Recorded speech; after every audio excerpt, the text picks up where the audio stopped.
going to foreign policy around the world unless we deal with the financial crisis that we're creating. I mean, it is the #1 national security issue that our nation faces, and that's our inability to deal with our federal deficits.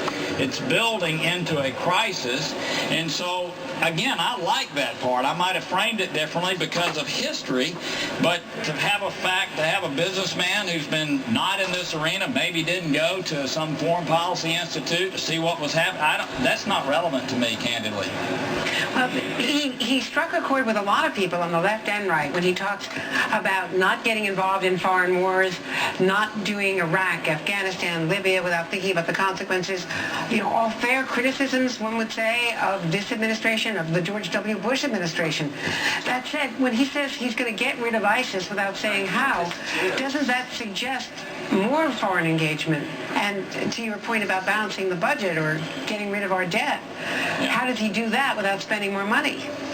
Well, look, I didn't write the speech, and I don't know what he's thinking. I was asked to comment on the speech itself, and again, I thought the speech was a very positive step forward.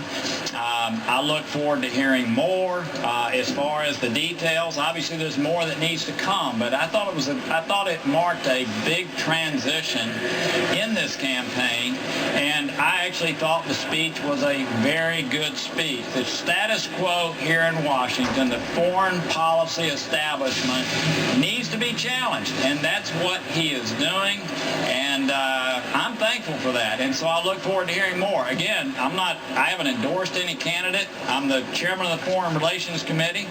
A speech was given about foreign policy by a front runner, and I'm just telling you, I like the speech.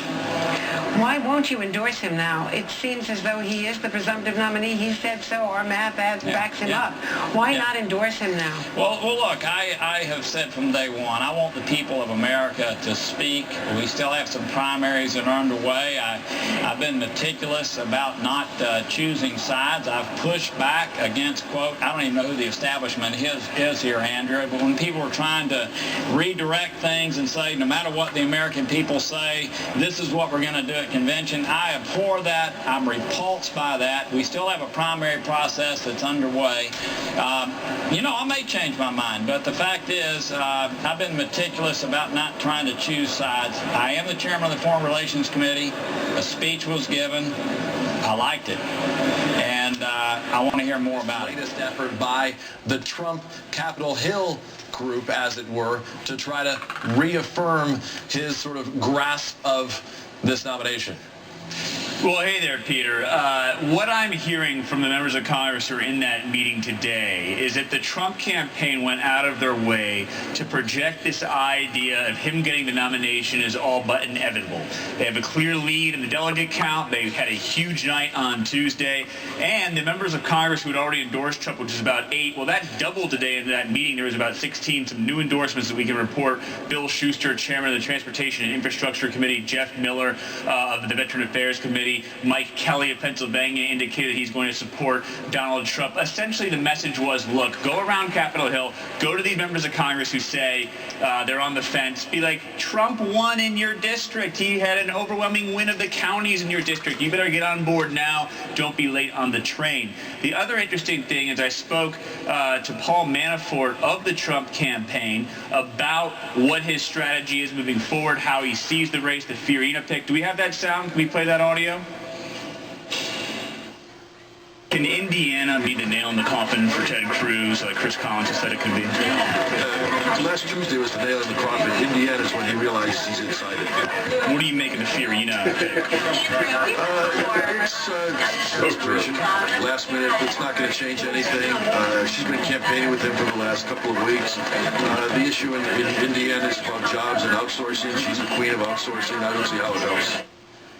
So I expect you'll hear that line from Trump and others associated with his campaign right there. Fiorina is the queen of outsourcing. And I got to tell you, just from talking to these members of Congress and the Trump campaign, they're very confident. They think that even if they were to lose Indiana, Peter, they have a real good chance in New Jersey and California after that. Right. But if they can get to that convention, 1,100, 1,150, that you cannot take the nomination away from them through a delegate rules fight. And Paul Ryan today, when I asked him about those Boehner, Cruz's Lucifer comments, said, look, my job is to bring the party together. I want to be all about unity for the Republican Party, be the neutral umpire. If you want to bring about unity, you can't necessarily hand over the nomination to someone who didn't get as many delegates and is trailing in the popular vote. I would suspect. Boehner, you, by the way, covered him, obviously, for years as House Speaker. How did he insert himself into this entire conversation over the fight for the Republican nomination? Well, I think what people forget, Peter, is that Boehner had to deal with an awful lot of grief back in October of 2013, and I covered the shutdown extremely closely. And it was not only the fact that he couldn't negotiate because he never knew what Cruz was going to do. I never worked with his colleagues in the House who followed Cruz at every single turn, but also the fact that Cruz went out of his way to turn his funding streams on Boehner, on the establishment. Even rank-and-file members who were going along with Boehner, they would get emails from Cruz supporters or Cruz-affiliated groups that they were doing Obama's bidding and protecting Obamacare. I never worked with Boehner because he was all about trying to move the most conservative legislation forward in divided government and always felt that Cruz was undercutting him and making the legislation more watered down because they couldn't get the majority of Republicans to support legislation. But the interesting thing is, he said that I've ever worked with. You go back to an interesting story, is that John Boehner was actually someone who hired Ted Cruz and his firm as his lawyer in a case regarding a phone call he had made about other members of the Republican leadership back in the 90s. This was a long case that had to do with privacy issues. But long story short, John Boehner has known Cruz for quite a while, so I thought it was extremely interesting when Ted Cruz today said that he may have not spoken more than 50 words to John Boehner in his entire life, because he served as his lawyer in some capacity for 5-6 years. The Cruz campaign goes, well, he was a junior lawyer. He met with Boehner's staff. They didn't have direct conversations. So be it. I think Cruz and Boehner are very much aware of each other, and Boehner just, quite frankly, doesn't like him, and he went to Stanford last night. I'm sure he had a good time, had a good dinner, and he let loose those comments when he found out they weren't being videotaped. Some of those lawyers bill by the hour. Maybe he was just trying to be, you know, a little reserved with how much time he was spending with him back then. Listen. And I knew it was good. I didn't even know it was this good. But, you know, Bobby called me up. He called me up about a year ago. And he said to me, hey, Donald, I don't know him. I didn't know him. I knew of him. He was, to be the best. You don't get any better. Tough. Would you say he was tough enough? Would you say? But, you know, not just tough. Smart, tactical. He was a winner. He was a winner. And still is a winner. Believe me, the best. So he just calls me and he said to me, if you ever run, this was before I decided to run. I was thinking, I mean, you know, doing that is hard. It's hard to run. It's like, what do I need this for, right? My wife is saying, what do you need it for? We want to make America great again. That's all. We're going to do it. We're going to do it. And, you know, we have a chance. We have a chance, honestly, and I see this because no matter where we go, we have thousands and thousands of people. And I think we really have a chance to make America greater than ever before. I really mean it. With that being said, we can't slip. We can't slip. We can't have another 4 years of effectively Obama again. We can't. We can't do it. All right. So Bobby called and he said, you know, if you ever run, if you decide to run, because people were talking, maybe I'd run. If you decide to run, I would love to endorse you, to help you if you decide to run, because you could be like good, real good. So I said, you know, Bobby, I really appreciate that. At first I had to make sure it was really him. And we did. And it was really him. I said, give me a number, Bobby. He gives me a number. I put it down. I put it aside. And that was a year ago. And then on June 16th, I decided to run. And who knew that Indiana, usually, you know, it's over or something, but all of a sudden, Indiana's going to have such an unbelievable impact on the decision on who it's going to be. Who it's going to be. And And I'm the only one going to beat Hillary, and we'll beat her so badly. So badly. These others will. The others are just cookie cutters. And I watched Ted Cruz this morning. Oh, I can't listen. So dramatic.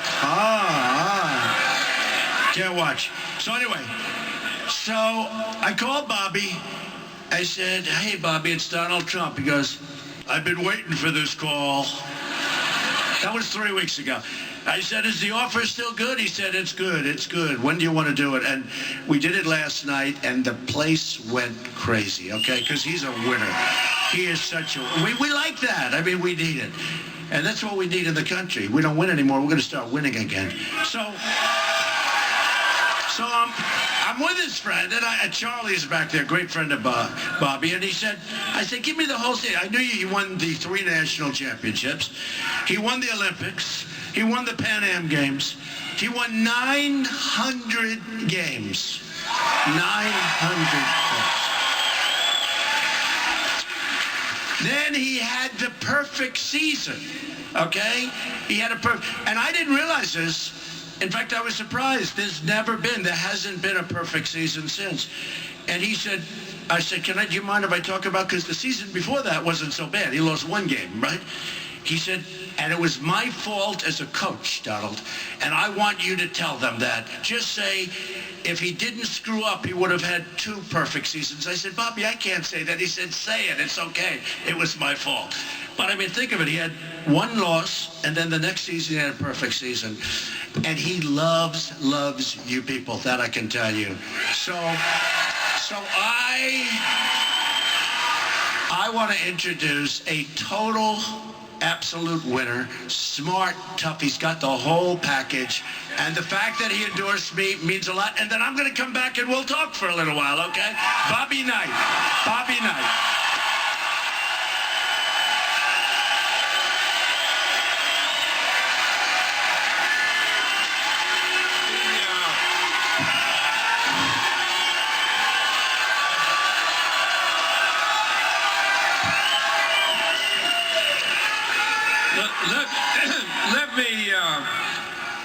Let me first tell you that I was very, very selective with players during the time I was here.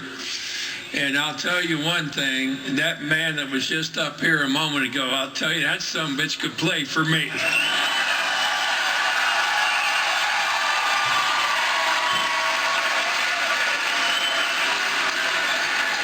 This was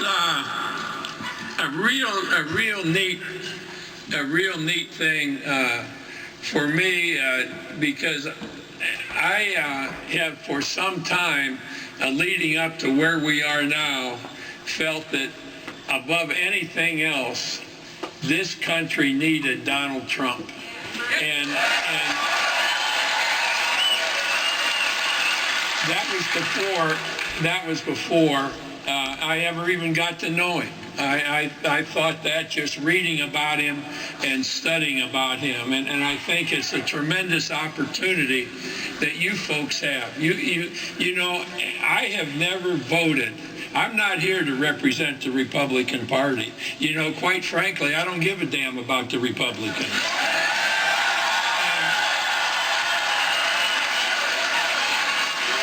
And then on the other hand, I don't give a damn about the Democrats either.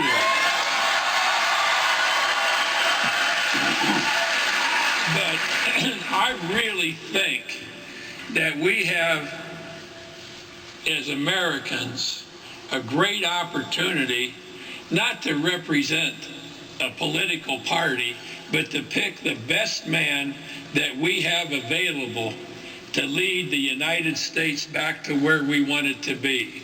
And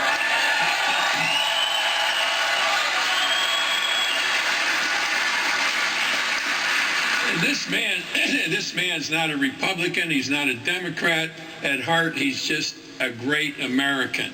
And you will find, as time progresses, that, and I was a history major in college, and I've spent a lot of time studying about history, and as I've gotten to know a little bit about politics, I've studied that.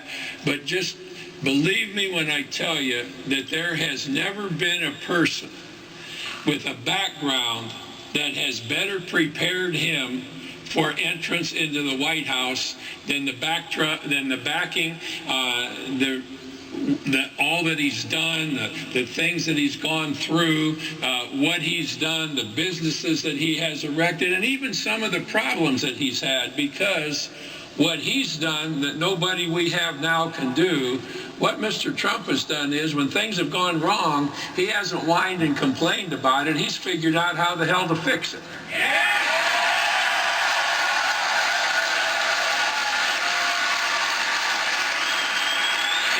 And that's one thing that you can bet on. I mean, he's going to take care of things that have not been taken care of before. And you folks here in Indiana, first of all, let me tell you that I want to thank you for having had the opportunity to coach here, because